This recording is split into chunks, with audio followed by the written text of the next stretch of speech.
Namaste. I'm Mahati and I'm from Chennai. I would like to thank Indian Music Arts Forum for giving me this opportunity to speak on Navratri, which is also known as Dussehra. India is a land of unity in diversity, and of its population, about 70% is Hindu. Festivals are common, though often known by different names in different regions of the country. Dussehra is a festival of fight between the good and the evil, and it's finally the good that triumphs over the evil.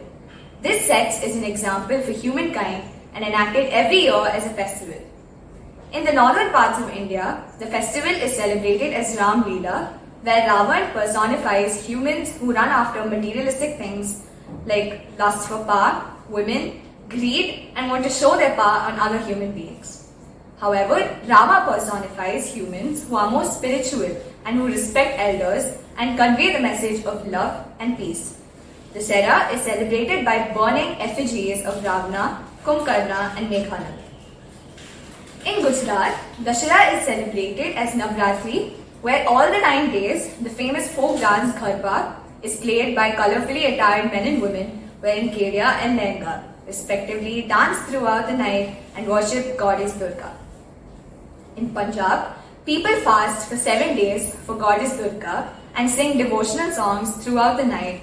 And on the 8th day, they break the fast and organize a community kitchen and make a special food service and serve 9 young girls. Durga Puja is celebrated in most of the eastern states as well: Western Bengal, Assam, Odisha, Tripura, and Bihar. No other state except Bengal awaits the Durga Puja, the most awaited festival which every Bengali longs for to unite as a family to bring the goddess Durga home. Durga Puja is celebrated to mark the victory of goddess Durga over Mahishasur, a demon. The demon had gotten the boon of never being defeated in any battle by any human, after his intense prayers to Lord Brahma. Throughout Bengal, especially in Kolkata, the city of joy, there are huge community-theme based pandals where amazing idols representing goddess Durga and the demon Mahishasur at her feet, along with the other deities, which include Lord Ganesh, Lord Kartik, goddess Lakshmi, and Saraswati. The festival ends on the 10th day when married ladies have a Sindoor Khela, where they smear sindoor on each other's foreheads and on goddess Durga and greet each other Shubho Vijaya, and later when devotees embark on a procession carrying the worshipped clay sculpture idols to a river or other water bodies and immerse them, symbolic of her return to the divine cosmos and her marital home with Lord Shiva in Kailash. In South Karnataka, it is celebrated with a grand procession with music and parades of elephant in front of the palace in Mysore with fireworks, and the entire city is fully lit up. In Tamil Nadu, it is known as Bommai Golu, and in Andhra Pradesh, it's known as Bommala Kobulu. In Tamil Nadu, in most houses, especially among the Brahmin community, they arrange the popular doll shows by keeping different dolls of gods and goddesses in steps ranging from 3 to 11, depending on each one's desire. The 9 days depict first 3 days for goddess Durga, next 3 days for goddess Lakshmi, and the last 3 days for goddess Saraswati. At this time, married women invite each other to their homes in the evenings and gift them accessories related to matrimonial symbols. They also offer coconut, betel leaves with betel nuts, turmeric, and kumkum, and of late some memento to each other to share the joy of this festival. Thank you. Significance of the Navratri Golu. Golu festival of Navratri celebrates the victory of good over evil for 9 auspicious nights, symbolizing the efforts of goddess Durga and the celestial beings to vanquish Mahishasur. The 9 steps indicate the progression of mankind in the form of dolls and figurines, which are placed on the steps in a particular fashion, starting from the top step with figurines of gods and goddesses, and on the last step with animals. In step 1, we have different kinds of Lord Ganesha. In step 2, we have a variety of goddesses, namely Durga, Lakshmi, Saraswati, Ashtalakshmi, and Gayatri. In step 3, we have the Dasavataram that ranges from Matsya to Kalki. In step 4, we have the Kuberan idol and the idols of Ram, Lakshman, Sita, and Hanuman. And in step 5, we have gurus such as Sri Raghavendra, Mahapariva, Sai Baba, along with idols of Krishna and his Gopikas. In front of the Golu steps, fresh Rangoli kolam is drawn every day and lamps are lit and Naivedyam is prepared every day.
जय शारदे वागीश्वरी, जय शारदे वागीश्वरी, विधि कन्यके विद्याधरी वागीश्वरी, वागीश्वरी, जय शारदे वागीश्वरी।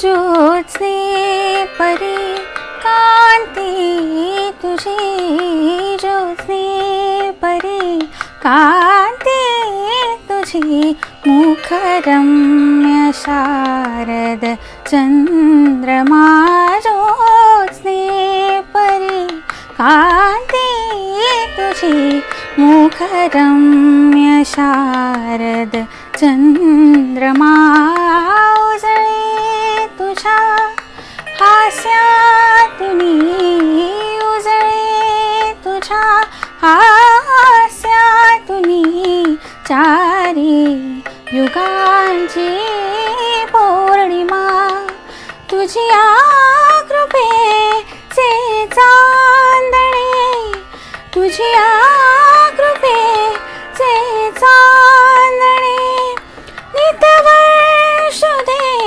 अमुच्या शिरी, नितवर्ष दे अमुच्या शिरी, वागीश्वरी, जय शारदे वागीश्वरी।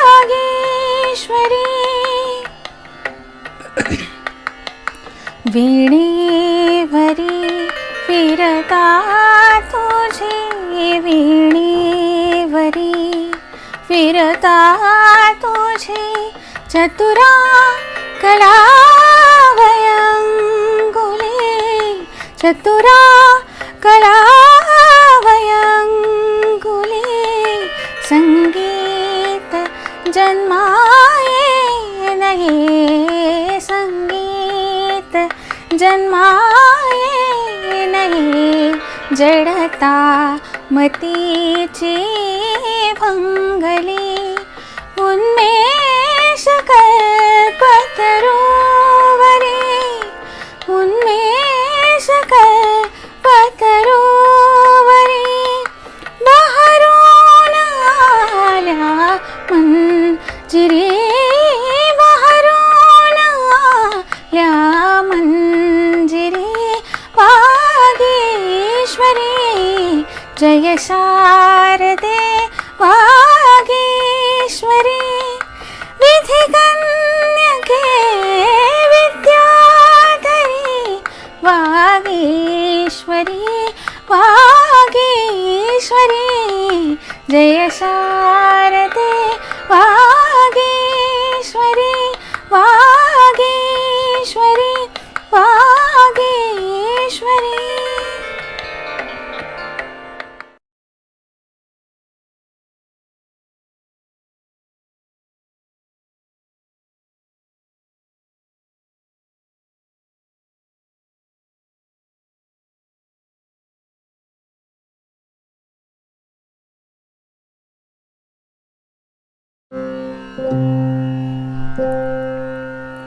डोळ्यात चंद्रज्योती प्राशोनी धुंद वारा. डोळ्यात चंद्रज्योती प्राशोनी धुंद वारा. मी पाहि रेणुकेला माहुरी माऊलीला. डोळ्यात चंद्रज्योती ते रूप ओळखीचे आधीच पाहिलेले. ते रूप ओळखीचे आधीच पाहिलेले. जन्मांतरात चित्ती कोरून ठेविलेले. डोळ्यात चंद्रज्योती प्राशोनी धुंद वारा. मी पाहि रेणुकेला माहुरी माऊलीला. डोळ्यात